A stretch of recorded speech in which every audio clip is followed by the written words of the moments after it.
আসসালামু আলাইকুম।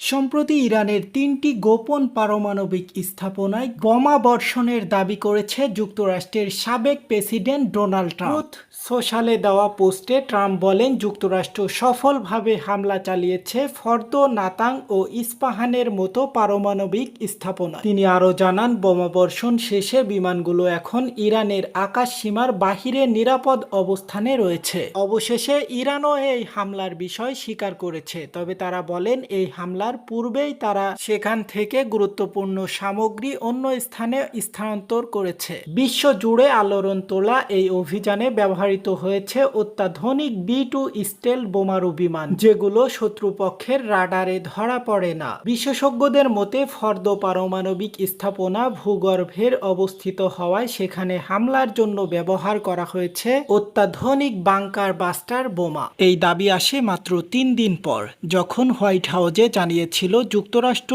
Iran Israel সংঘাতে যুক্ত হবে কিনা সেই সিদ্ধান্ত নেওয়া হবে ২ সপ্তাহের মধ্যে। অর্থাৎ ঘোষণার আগেই যুক্তরাষ্ট্রের এই হামলা নতুন করে প্রশ্ন তুলেছে মার্কিন পররাষ্ট্র নীতির স্বচ্ছতা নিয়ে। অন্যদিকে ইরান এই হামলার পরপরই তারা সতর্ক করে বলেছে, মধ্যপ্রাচ্যের মার্কিন সেনাঘাঁটিগুলো আমাদের রেঞ্জের আয়ত্তে রয়েছে।